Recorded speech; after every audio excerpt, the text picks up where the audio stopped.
Hi guys, welcome back to the channel. Thanks again for subscribing and helping me along with this journey. Okay, so I've got some news and it's kind of a bittersweet at the moment. So I'm still getting over the idea of what's happening, but there is light at the end of this tunnel.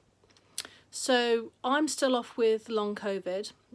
So I've got problems walking like a distance, but then losing my breath quite badly. So I'm not able to like carry heavy stuff and climb up flights of stairs and things like that, which is obviously part of the job.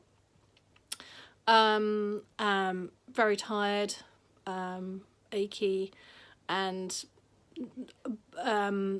my concentration isn't brilliant. Okay, so whereas before anyway, it hasn't been good anyway through my memory. Generally it's got worse because of this long COVID. But so I've been off since beginning of the school term summer holiday this year in 2021. It's now December and I'm still kind of plateaued at the moment, which means I've not been able to get any practical for my student paramedic course.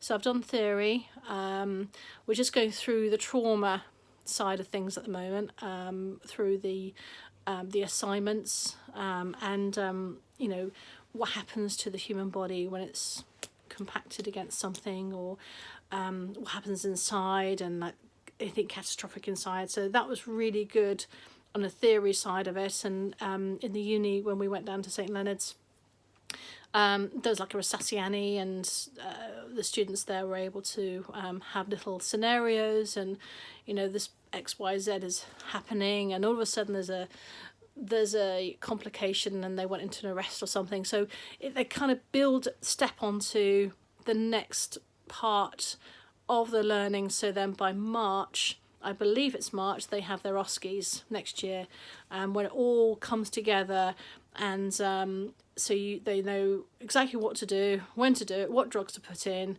and it's a very spoon-fed system. So the University of Cumbria have been absolutely amazing with how they send out their information and how they teach it. So thumbs up, thank you so much, you guys.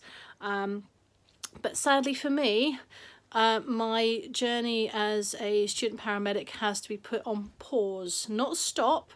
Certainly not leaving, but a pause, meaning that I just have to get well in order to then get back to do practical stuff. As it is, I don't know how long I'm going to be off. So in fairness to Cumbria, you know, they said it's not, you know, you can't do the practical stuff if you can't stay on the course to do it for the minute. So they paused it for me, and they've been amazing. There's so much stuff I can still look at. I can look at the past information. I still got my open access to the student stuff on there from past. You know, obviously I don't want to look forward into what they're doing now, because it's not going to sink in and I'm not going to be able to use it practically in when I come back to work. But I still, to try and keep it in the noggin, I can still look back on my past things and lessons and things, which is great. So yeah, they've got really supportive. My cohort 2, they're amazing. Some really, well, they're all really nice people, all different walks of life, you know, different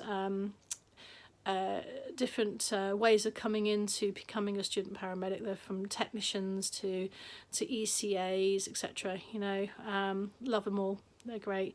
But yeah, so what's happening with me now is that I've been put on a pause. When I'm ready to return to work, as an ambulance person, I will be back as an ECA until I am able then to get onto the next cohort. Okay, so I won't be returning to my original cohort 2, which is sad. However, what I can do is when I'm ready, I can still, I'll go as an ECA, which is good, because that way, because I think, oh no, I'm going to go back as an ECA, and you know, what's going to happen, and you know, I felt really bad not being able to continue my studies. But then looking on it practically and in a different light, going back as an ECA for 3-4 months, however long it's going to be, I can retrace my steps in the basics of my job, and more importantly, get the confidence back again. Because obviously I've not been working for at least 4 months or so. So with that such a long hiatus, it's there's obviously going to be things I've forgotten, because knowing me, you know, and I certainly wouldn't feel very confident to jump back in as a student and go, okay, well, now I'm going to cannulate because I've done it, signed off. I've never actually practiced that physically.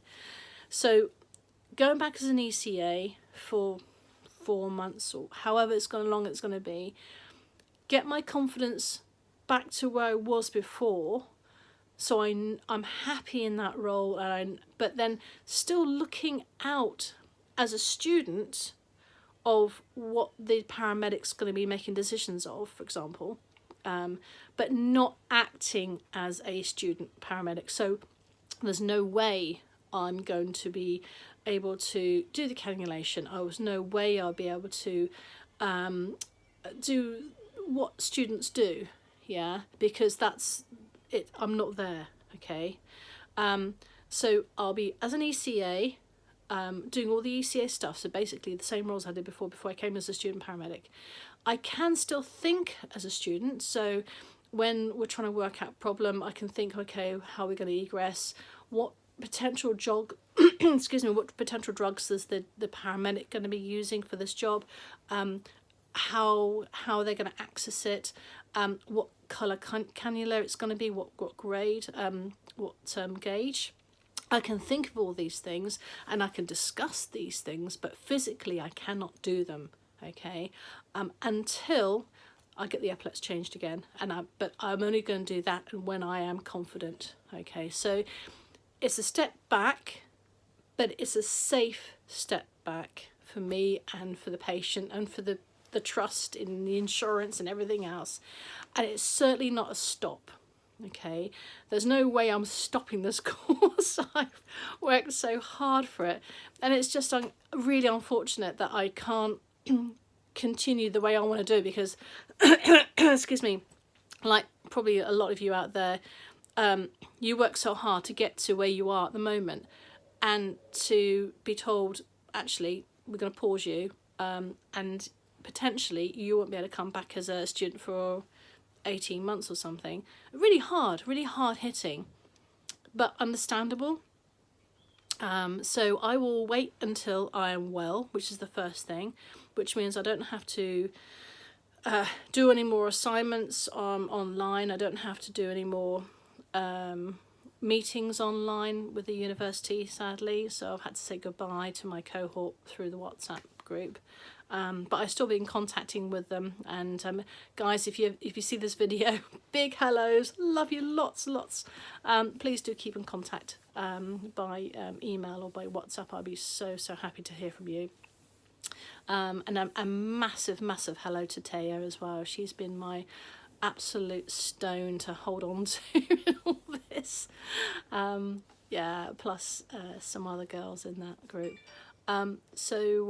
Yeah, so that's where I am at the moment. However, this is not stopping me from doing the videos, okay? So I shall still continue, as I always have done on these videos, to help you guys out in any way, shape or form I can. I will try and answer your questions as much as I can. If I don't know, I'll ask, you know. And again, this is from my own personal perspective. This is not from a SWAST or a trust perspective. This is from my own personal perspective, okay? So if I say something wrong, please do go, hey Frey, you just said something wrong, you know, could you kind of reiterate that? And you know, that's what I'll do. But yeah, so just to sort of conclude, yeah, so I'm going to be on pause. I'm not leaving. I haven't stopped, and I shall be back as a student as soon as possible, but I shall continue with the ECA side of the videos. So any questions, give me a shout. Anyway, that's a long overdue video. I've got a week to go before I celebrate Yuletide, and if you guys do as well on the 21st, winter solstice, happy Yuletide to you. If you celebrate your Christmases, happy Christmas to you. Have a very, very safe new year as well, and we'll see you back in at work at some point. Okay, take care. Bye bye for now.